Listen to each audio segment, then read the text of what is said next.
Get your script out. Get your script out. Get your script out, Kate, so we can go over this real quick. Okay, I'm ready. I'm not ready. No, you're not. Get your script out. Whenever I can tell, because your little nice face is gonna pop up right by Caleb's nice face, and I'll know that you're fucking editing the script. Okay. Perfect. Welcome in, everyone. Happy. It's a day. It's a day. Another day in quarantine, baby. I think we're working on day 13. Doey Noe in the house. We got Peck and we got Miss Katie Kate as a lovely, lovely guest for your entertainment. So I just want to welcome everyone to the show. How are we doing, people? The whole before show has been a little crazy. We might throw some snippets there, but for the most part, it's going to be a banger. If anything is like the pre-show, it's going to be a fucking banger. I mean, we literally just got to know Kate. How many times you guys have said something in your episode is a banger? Do you know how many times you guys have said? A lot, because it's funny that our new nickname is Banger it's Boys. It's not a thing. Banger Boys. We're the Banger Boys. We do what we want because we're the Banger Boys. All right, Banger Boys. Let's go. Let's bang it out. Let's go.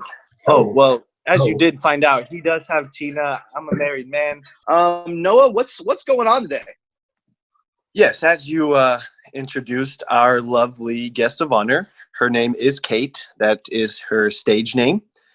She comes to us from a small little town called Hayes, America. This is her second time actually being with us. She dropped a big knowledge bomb on us last time, and honestly, to be frank, you guys couldn't handle it. It's just one of those. That's a secret episode for our patrons later. We're gonna drop video clips on the Facebook. We might do that once a week. We're gonna call it Segments with Kate. Kate's now just part of the show forever. That was very polite. You guys, that was very polite. Thank you. But yes, I really dropped the ball on that one. No, it was more of she just didn't feel like she was functioning at her peak. And that's fair. She knows where she is. And now she's back with us stronger than ever. A little bit how I know Kate. I have known Kate for roughly around 5 years. 6 years. Thank you. I started out we worked together. Ultimately, she is a wonderful soul. She spits the truth, and something I truly admire about her is she doesn't care what people think, and that's super important, and I think it's one of the biggest things that will hold a human back. But nonetheless, this is Kate, again, stage name, Kate. Tell us a little bit about yourself. Okay, hello, everyone. Okay, so I grew up in Pittsburgh, Kansas, which is about the same size as Hayes, which is where Noah and I met each other at the restaurant that we worked at together. In Pittsburgh, I worked, the first job that I ever had was a restaurant called Fat Daddy's. It was just a little breakfast bar and grill, super cheap, had a lot of college students coming in, whatever. My brother was the manager. So I had it twice as hard as everyone else, and I worked twice as many hours as everyone else, but I loved it. I absolutely loved it. I was scared to serve forever, but eventually it became my thing. How old were you when you started? So, well, I've been in the industry for 13 years. So I started when I was like 15, not to say ages or anything. I think I was 15. Okay. Yeah, I was 15. Yeah, we get older every day. It's okay. Yeah, it's really fun for me. Well, getting old? I love getting old. But when I moved to Hayes for school, I told myself I wasn't going to work in a restaurant again. Like that working with my brother and his friends was just too much. I found the restaurant that I work at now, currently, and I loved it.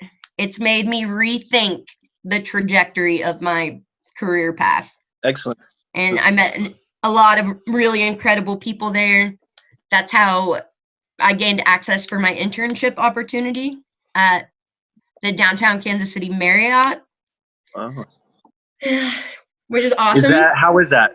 Sorry to cut you off, but how did you? Well, you said you gained access. Is it someone you met? Did you take care of a guest that worked there? Or how'd you bridge that or make that connection? So one of our old bosses at Gella's moved to Kansas City and started working at the downtown Kansas City Marriott and offered me an internship under her department, which is food and beverage outlets.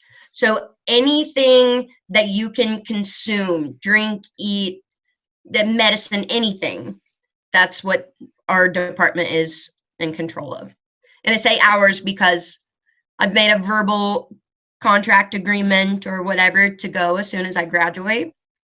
Very nice. I don't know where that stands currently with the COVID-19, but I think it'll be okay. I think they'll bounce back. For sure. Be fine. For sure. Okay, so welcome, Kate, to the show for the second time. Today, we're going to stay so on track. It's going to be awesome for viewers at home. You will find out the pre-show before the show. The first show that we all did together was great. But, how is this affecting you, Kate? How is this whole COVID thing? I know you're so ronery right now. What's happening in your life? How's this affect you and where you are now? Okay, well, there are over 19 bars and restaurants in Hayes. 19. That is an extreme amount of servers, kitchen staff, managers, hosts, that anybody that helps facilitate whatever happens in a restaurant. We're all out of jobs. And everybody. It sucks. It really sucks because you can't be around each other. And then the whole 6 feet thing, it's like everyone is just terrified. It's weird out there. Contact at all. It's weird. And now it's to the point, there are several restaurants that started doing the to-go option instead of dining in at the restaurant to reduce contact. And people are becoming so scared now that they're literally throwing debit cards at cashiers at restaurants and tossing money because they're afraid of the contact to that degree. That is the complete opposite of us. Like, I live on the Missouri side over in Lee Summit. People are in masks, but like even the Walmart and Target, the Walmart to Target people, it's really weird. Like, you go to Walmart, everyone's wearing masks and gloves and they're terrified. You go to Target, everyone's like, I don't give a fuck. Like, just walking around like, I'm at Target, no one's here right now, it's cool.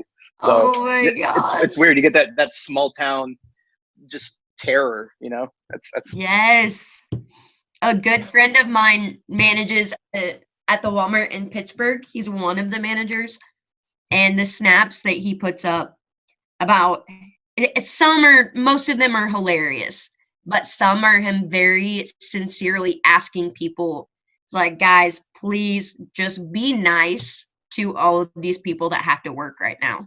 Like, I don't know if you think your time outside of work is a vacation, or I don't know how you feel about it, but don't take it out on the staff.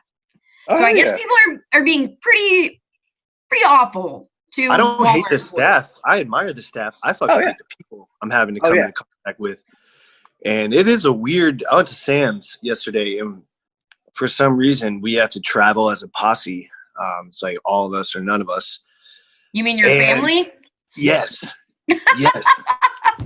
And I'm like, this is I love, oh my God, with every bone in my body, but why do we all have to be at risk, like, to together get groceries? You all contracted at once instead of just I know there's a new rule going into effect that, like, it's one person per cart.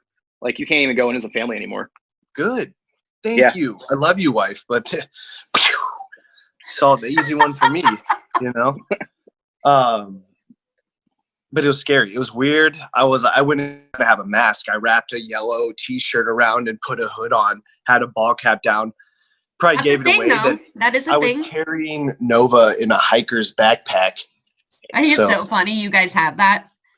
It's like, so, I don't know, like the hippie parents that you see in Colorado that just like hike everywhere every day for everything they do. And they have their kids in these little backpacks and their little ponchos. basically a backpack, and really uncomfortable. And every time you stop to look at how already Sam's is very, overwhelming already. Now you have people on COVID. I love it, actually. I love it. And Walmart. Ugh. And then it's just like, I'm literally walking in a zigzag pattern to stay 6 feet from people. Then you got the people walking down the middle of the fucking aisle, not giving a shit about anyone else. I'm like, wait, am I being crazy? Nah, F that guy. He's being inconsiderate. And you're like, no, I'm crazy. It's just weird. It's super weird time. That dynamic here has been crazy to see. Like Luna, one of my best friends, my roommate, lives upstairs. Like, I never would have anticipated that he'd be so careful. Like, he picked me up last night. I needed a ride home, and he needed me to sanitize, like, the handle in his Camaro. Anything I touched in there, like, I wouldn't have expected him to take it so very seriously. Right. And people that you would think are just like, oh my God, absolutely, I cannot put myself, my friends, or my family at risk, are the ones just out and about. Like, nothing's going on. Nothing's going to happen in Hayes, Kansas. Hayes, America's safe. No, that's not true. Yeah, fair. So, I mean, like, I've been doing to-go orders. Chipotle, that was awesome. I know I told you my hack about Chipotle the other day, about how you do the bowl and get the tortilla on the side. Tell the world. What? Okay, so here's the deal with Chipotle.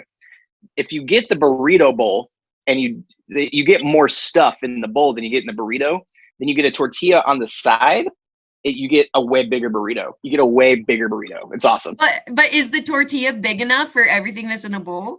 No. So what I did is Tina doesn't like tortillas, but she got the bowl too. So I got another tortilla on her side. So I got 2 burritos off my one bowl. You're not saying, Caleb, not one, but 2 burritos out of one bowl. Out of one bowl. 2 burritos, 1 bowl. Pretty economically savvy of you.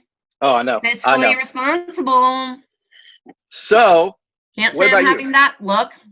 What's going on in Hayes? They still selling alcohol? What's happening? Are people getting drunk in Hayes? A few places.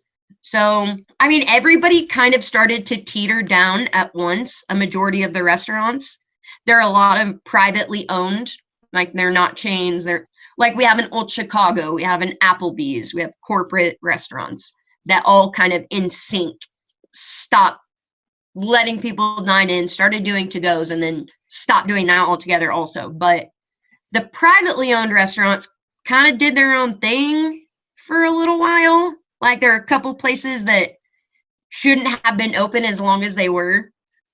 But, like, with the restaurant I work at now, I mean, we're a brewery. So we have tons and tons of wonderful freaking beer that eventually, okay, so was it March 17th? The governor had sent the email, like, you cannot have, it initially started with 50 people in your restaurant. And it was either 20 or 30 of which could be employees. And then within hours, it was like that email changed and the number reduced. And it just took a while to catch up and figure out what we were supposed to do. But we all were, I can't remember the technical term. We're not laid off. We're not fired. What is it? Furloughed. Yes. But the managers actually had to stay and work while we were furloughed, laid off, whatever. And they were just running as fast as they could, like, very carefully leaving to-go food up at the host stand and then running back to the bar to cash people out. And it was just crazy. Only management could be there. So it was just a lot. It would have been a lot for anyone to handle. Hopefully they were able to take tips at that time. No. What? One of the assistant brewers was able to towards the end, but no, they couldn't. And then they realized eventually that they weren't going to be paid either. And I was astounded at that. I still cannot believe how many places, I mean, that people are salary workers, that their company doesn't have some kind of compensation for emergency situations like this. But the last week that the managers where I work were working, their whole objective was to just sell as much of the beer as we possibly could to not let it go to waste. And they did. Like, we were out of it by March 28th, and then everything was just done. Radio silence. And it's so sad, so depressing. There are probably 5 or 6 restaurants right now in Hayes that you can get to go margaritas with your tacos, or you can get to go beer with your sushi or whatever. There are a few, but I think a majority of people are kind of afraid of that interaction. They're not trusting how things are being handled within the restaurant because they can't see, you know. Basically, I look forward to every day going to Dylan's. That is the highlight of my day if I can go. I'll make up a reason to go if I need to, which is bad. It's counterproductive, but it's the only freaking human contact that I can have here. That's what everyone is limited to. And you're going through the grocery store and you have people that are basically walking around like homemade freaking hazmat suits. It looks like the apocalypse. There's no shit on the shelves. Like, everyone's just weird, and it's a lot. It's a lot. It's heavy. For sure. Oh yeah, we both said heavy. Ah! That's why we do this, my friend. That's why we do this. Okay, so I have this pair of regulars at Gella's. They're close to Noah as well. They were. And once all of this started happening, they isolated themselves completely. Like, they had all of their stuff delivered. They sanitize it as soon as it's dropped off. Every piece of whatever they got from the grocery store, they sanitize and set aside. Like, they're taking it very, very seriously.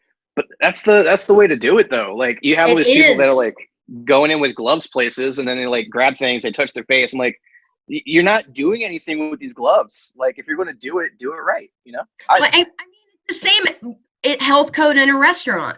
Mm-hmm. Like, you are being far more effective washing your hands at every interaction, you know, that calls for it, than you would be to wear gloves. You're still holding the germs on the glove. Unless you change the pair of gloves you're wearing every time you touch something new or have a different interaction, you're not doing any good. Exactly. Wash your damn hands. It's like the theme of the podcast now. Life on the inside. Wash your damn hands. Yeah, just wash your hands. So yeah, wash your fucking hands. But Noah, this was sad. When they knew that we were closing and they had already been quarantined, I got a text and Larry was like, "Hey, can you please check my mailbox for me?" And I'm like thinking they're just scared to go outside. He doesn't want to go check his mail for whatever reason. And it was a little envelope and it said, "Katie, we love you." And then like it had money and just like a sweet note in it. And I ran up to his window and so the blinds are in front of the window. He crawls between the window and the blinds and is just looking at me. And I put my hand on his hand through the glass. Like you see in the ABC News, like nursing home videos. It was traumatic. It was traumatic. That's Hallmark as hell, man. That's just straight out of Hallmark Channel. I cried. I know those people, and I love them dearly. No, good for them. That's what they need to do. Even though the whole you're at more high risk, sure, if you get it, but everyone, you know, that was a very early assumption too, you know. So they rolled that out. Now everyone's susceptible. Exactly. And there's a pretty large group of people still partying as if nothing's happening, and and they're fucking it up for the rest of us. I see my friends, people my friends out there like Snapchat. I'm like, bro, are you not like are you serious? He's like, it's just something small. We couldn't let her 21st go by. I'm like, okay, who dies from that? That's gonna be in the grand scheme of things. I was like, I went out and played some golf, grand scheme of things. Not by yourself. No, he was with me. We were together. But we had separate carts. We did have separate carts. Separate clubs. Sanitize the shit out of the cart, but still, it's an unnecessary risk. The carts are the only good part about golf. Thank you. I ain't walking. Horrible. I'm not walking. That was terrible. It's the most boring sport, quote unquote sport, on the planet. I got my jog on. I got my hustle on. I think I got out of breath. I needed an inhaler.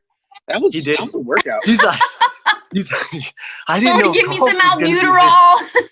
Yeah, like he said, I didn't know golf was gonna be this fast paced. Right? I'm over here in my Space Jam 11s. I still need to clean them. I gotta get like an old toothbrush and clean my fucking Space Jams. Like Forrest Gump, just shining your shit. Dude, it was intense. That was an intense experience. So I have a question for you guys. We have answers. I like question and answers. Okay, so I mean, what was your process? I mean, what was it like in Kansas City? I know that Kansas City has, 100 times more cases, literally. I think there's one in Ellis County. How quickly did the restaurants and everyone that should respond, how quickly did they respond there? How is it for you guys? Like, is it just desolate? Are the tumbleweeds rolling or what? I mean, it was slow. Like, we were just waiting for someone to say something, but like, even our business, like, we were just hanging on. We even had a contingency. We're like, if we didn't shut down, the managers were running everything. Like, we were going to have to just run literally everything, maybe do some to go. But then like the call came, like we got everything ready that morning. They're like, all right, we're shutting down tomorrow. We're like, okay, cool. So it was very, very abrupt for us. Very abrupt, yes. We were prepared to like just keep going. But yeah, it's just all of a sudden we're just going to close everything and hope for the best. Oh, it makes me so sad. Sure. But restaurant workers could really teach the world a lot right now. We can make ourselves look good with if you just follow basic hygiene practices like you would at home cooking in your kitchen, like servers and kitchen staff do in a restaurant. If people just did that right now and kept to themselves, could make a lot more progress than. Same thing with like tattoo artists. People don't really know, but like tattoo artists, they have higher like health regulations than most restaurants. Really? Yeah, They really do. Like, they have to be way more sanitary than restaurants. I mean, it makes sense. It's comforting. I'm glad to know it. I don't have any tattoos, but I'm happy for everyone that does. You know, speaking of sanitary, isn't that like what we're here to talk about today? Let's get it. Some unsanitary ass shit that we've seen. You know, Kate, why don't you start? You're the guest. What's some unsanitary shit that you've seen? Well, lucky for me, after I had the strictest restaurant manager of a brother ever I thought possible on the planet, I had a new one at the restaurant I work at in Hayes. And there were so many things that I didn't even realize were violating any kind of health code. I never would have thought of it as unsanitary. I just wasn't cognizant of it. Anytime. He never missed it. Never skipped a beat. You can't touch your face. You can't tuck your hair behind your ear. You can't do anything. You can't touch yourself in any way, shape, or form and not wash your hands. And I wash my hands, yes, but I had no idea like how strict things really should and could be. Right. I wasn't ready for that. I respect that man very, very much because I learned a lot more from him than I would have known about health code otherwise. It made me want to be a health inspector for a little bit. Oh, no. Then you just start thinking, like, if you can't touch your face, you can't touch this, you can't touch that without washing your hands. And then you see everyone on their phones. Like you go to the bathroom, you're holding your phone, you wash your hands, and you're like, there's so many other components that go into this that people I don't think are considering that we have to in a restaurant. So yeah, you definitely don't want to touch your face, don't want to touch your hair. That is an obvious thing. But to me, you're touching money, you're touching your book over and over again, you're touching the pins that you lay down that people touch. Come on, man. You be washing your hands every second. So do your best. Every time you come in down the kitchen, yes, you should wash your hands. That is in a perfect world. And I always say that in the restaurant industry because we don't live in the perfect world in the restaurant industry. It doesn't exist. So you can batter it into people's head and make sure you step on their throats if they don't. So next we had you were saying something about like leftovers and taking some ish home. And did you have This is what Noah is saying. I have an extremely difficult time wasting food. I can't do it. I don't have the heart for it. I'm also has been human garbage disposal. I am forever eating. I never stop eating. So it just became a practice of all Gella's employees and honestly some of my regulars to just box up or leave me whatever they weren't going to eat. And I would just put it all in a box and take it home. Sometimes a few boxes. Still do it. Is it true that you would take it home? Yes. What do you mean? Duh, I take it home? Is it true that you would take it home, put it in a blender, and blend everything? Oh dear. Okay. So no. We have too many wonderfully distinct flavors and individual items for me to blend them all together to taste like shit. Thank you, though. The only thing I would blend would be fruit or something. Trying to be healthy. I don't know. No, I blend shit together. I don't waste the food like that. Kate, tell me about the amigas in the dish pit, please. I'm the only one that can. Because... they try. They really do try to communicate, but they only communicate in Spanish. And if you don't have some very animated hand gestures and you can't spell things out without it being sign language, you're gonna have a rough time with them. But I didn't, because I started collecting leftover food for one of the dish pit ladies' dogs, which I got in a lot of trouble for. I made everyone throw all of their meat into one box, other things that they think could be potentially edible for an animal in another box, and then I just slid them to her behind the dish I feel like pit. we're talking about the Tiger King and his Walmart truck full of meat. Oh, that's kind of what it sounds like. Did you finally watch it? Gross. That's so greasy. Well, I got in trouble. Kate, have you personally ever eaten off a plate? Yes. I knew this was coming.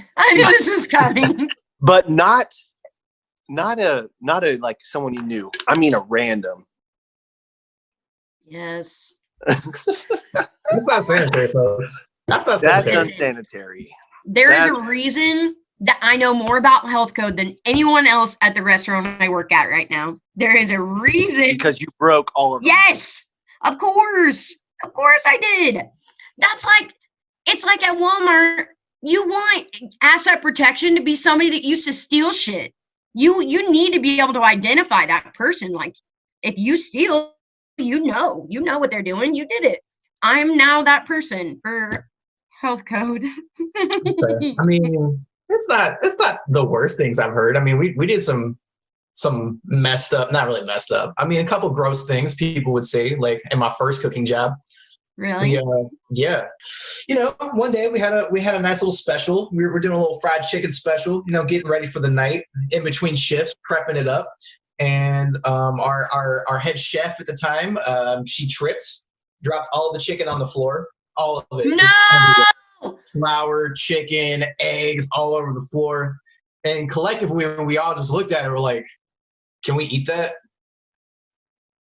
Okay, but you didn't serve it. You guys just ate it. No, we ate it thoughts because we were like, do we trust this floor enough to? I mean, we would throw it in a deep fryer. It's safe after that, right? So we all had some hella good fried chicken for ourselves. It was delicious. Anytime somebody drops like a fresh hot plate of food out of the window at work during a rush, during whatever, or they put too much on a tray, or girls used to carry the trays and little flyaways of their hair would touch a plate. Oh. Technically, you cannot serve that plate. If somebody saw it, you never know. I mean, in respect, anyone in a restaurant wouldn't want. You don't want to see that. You don't want to think somebody's hair is touching your plate ever at any time. What? And I love a nice piece of hair in my pasta. What are you talking about, Kate? That's fiber. What I'm saying. What you talking about, Kate? Every time I say something like that, now everyone's like, you're you're not our manager. You're not our manager. Like, this isn't in your job description. Like, can you shut up? This is my job. That's not my job. Follow the rules. Follow the rules. It's all of our jobs. You're serving people's families. What do you mean? Get your shit together. But if one of those plates would have fallen on the ground, just maybe accidentally, very quickly, because it's too hot. Anytime anything falls or breaks, everyone just assumes that I'm going to be ready to take it. Damn. Always. Every time. Damn. But I learned a little bit. Say that you take the cake about taking literally and figuratively. Yes, Noah, you are correct.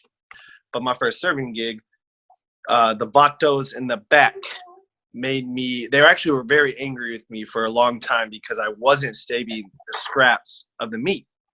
Again, for a dog, which is, it's gross. It's like gross that I saw the big mound of meat. But yeah, they were just really angry with me because I didn't, and then put it in there, and then they yelled, and then finally they got the point across that they saved the meat, and then I helped them save the meat. But I also have a cooler story. Same place. This time out. You're talking about the fast food place you worked at? Nope. I'm talking about Thirsties. Oh, okay. Sorry. Yep. Talking about good old Thirsties. Keep going. But yeah, same place. Bartender used to, it's kind of unsanitary. Could have gone with day drinking. Could have gone with do your drugs on your own time. But this guy would fill up literally pitchers in the back, run to the back, smash half of them, come back out, do his thing, and literally did it all night. I may have participated on a couple shifts, depending on if I was thirsty, and I stayed thirsty.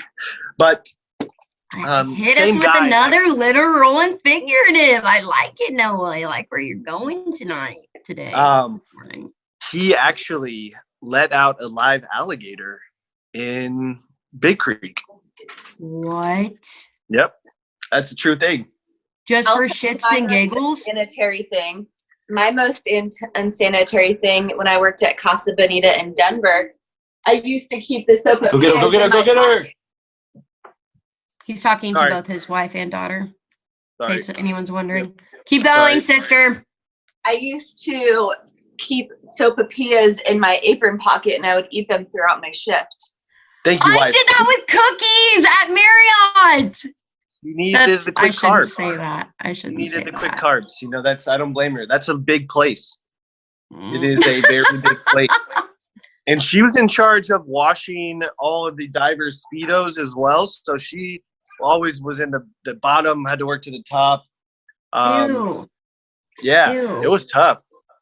Casa Bonita. That restaurant is actually tough because they do have to cover a lot of ground, from taking food to a table to taking drinks to a table. That's ridiculous. That is the liability waiting to happen. Someone's gonna fall and die, and all you just shorten the path, make a bridge or something. I feel like that's ridiculous to make servers cover that much ground with so much money on a tray. It doesn't make sense to me. Yeah, I mean, I have other sanitary. Sadly, Kate, all my sanitary moments are really dealing with you, bud. Super. I'm not surprised. Can you tell me your famous? I think everyone needs to know this trick. If you're a cigarette smoker, which you're not anymore, Kate. I am not. Thank you. We thank you. We thank you. Tell me what you used to do when you would go out and smoke your cowboy killers, or another name that you. Larry Birds. Larry Johnson's, Gerald Laird's. Okay. Isn't Larry Johnson a name for a penis as well? Just Johnson? I mean, go ahead. Sorry, go ahead. It could be, sure. Okay, so I smoked cigarettes since I was 16. I smoked forever, but I hated smelling like cigarettes. I never wanted to smell like cigarettes. And especially at my tables. You can't work in a restaurant, serve someone their meals, whatever, and then they just get this huge waft of cigarette smoke and it ruins their whole experience. So I basically spent at least $150 a month. Maybe no, that's probably exaggerating. $100 on Febreze, perfume, gum, scope. What else did I do? And I would wear nicotine patches during my shift. But every time I went out and smoked at work, every chance that I got, I would come in and I would douse myself. I shit you not, I mean it, like douse myself in aerosol Febreze. Extra strength, always, or the Gain Original. That was my favorite. I would cover every inch that I could, wash my hands up to my elbows, wash my arms. She's not lying. So I did Febreze to eliminate the odor. And then I put the same amount of shit all over me that was perfume, body spray, anything I could do to cover up the smell further. Legitimately, I would walk into work and people would come to the back and without seeing me, without knowing I'm there, like, well, we smell her. Kate's here. Yeah, Kate's here. And I kind of had that reputation. Well, no, at both restaurants and school. Everywhere I went, everyone saw me with my Febreze and my perfume. You are a dear soul. A dear soul. It always made me so paranoid to breathe on people because you can't good. chew you gum. Practice good behaviors. Yeah, you cannot chew gum. As a server, as anyone in the food industry, if you are serving a beverage, a piece of any kind of food, you cannot have gum in your freaking mouth while you do it. So I was going against the grain there. I think I was doing pretty well to cover up my horrible habits. Yeah, you're great. You're doing great. We could honestly say you made it. You made it. I made it. Okay. The irony. Why don't you? The irony. I'm sorry. My family is up here and alive and well in my studio, and it is very hard for me to focus at this time. You can focus, Noah. It's pretty loud, and I keep hearing the baby cry. Yeah, you're fine. This isn't life at Noah's house. This is life on the inside. And yeah, inside, a baby is crying. Man, I wish I had a baby crying or shit to do like that. It really is ironic. I saw a meme, somebody saying something like, I think it was Anna Kendrick or whatever. She's like, I always bitch about all the shit that I would do if I had more time. Now I have nothing but time in the world and I'm still not doing a goddamn thing. It's so true. I haven't done a lick of homework, nothing. It's just all consuming, man. Yep. I wouldn't trade it for the world. Let's wrap it up. Let's wrap it up. Let's get to the server tip of the week. Noah, what's yours? He forgot his server tip of the week. Oh, that's cute. You don't have your script pulled up. Would you like me to send you? What? No, it's right here, bud. Thank you very much. Just checking. But I'm thankful that you're here this morning and able to help get through this for sure. I am grateful too. If I could do this every day, I would be back throwing heaters. That's good. Throwing nothing but skeeters out here. I do nothing but listen to podcasts. I was so incredibly amazed that I love you guys' podcast in general. I listened to all the episodes prior to becoming a part of it, and I love this shit. I love it. I'm so happy that you're doing this. Okay, go with your fact. We're very fortunate during this time to be able to still come together every single day. Yeah. Mm-hmm. And that's really what it's about. My server tip of the week, and I stole it from my dear friend, very wise and handsome gentleman. I won't name names, but I stole it. He's a good looking guy. For sure. Yeah. For sure. Yeah, he aight. It's crazy. I didn't say any names yet. You all think you know who I'm talking about. My server tip of the week is someone can always see and hear you. You are always on stage, if you will, and take that one to the grave. You could write a book on it. You're always on stage, and just know that. I'll let you take that one in for some thoughts. Oh my God, I could elaborate on that for 35 minutes. I know I'm not going to, but holy monkeys, you are correct. Holy monkeys. I my server tip of the week, although I could give you 50,000 because it's all I've done in my time, in my life, I'm just going to leave it at wash your hands. Wash your freaking hands. Whatever you do, wash your hands. If you did something and you wouldn't take your hands and put them in your kid's mouth or your niece or nephew's mouth or your parents' mouth, you don't need to be doing anything else with them. Wash your freaking hands. It's not hard. It's not hard. It's not hard. It's not hard. So for mine, it's easier to say than it is to practice. Just act like you're the biggest deal in town. Everything you do, act like you're the best thing. Your shit don't stink. And the more you act like that, the more people are going to catch on. And they'll think like that, You act like you're the biggest, best thing in town. Everyone's going to think you are. So the winner's attitude. Like a fake it till you make it. No, don't fake it. Do not fake it. But act like you are. Do it right. Practice doesn't make perfect. Perfect practice makes perfect. So practice right. Do what you're doing, but make it seem like it's the biggest deal in town. You know. And if you don't know, now you know. If you don't know, now you know. Vicky. So, that's it. That's it for today, folks. Find us on your favorite podcast app. Subscribe so you know what's going on. Email us at lifeinsidecast@gmail.com. You can find all of our links in the description below on our websites. I'm Pex. No, we. Hey. And until next time, folks. Yow. That was way better.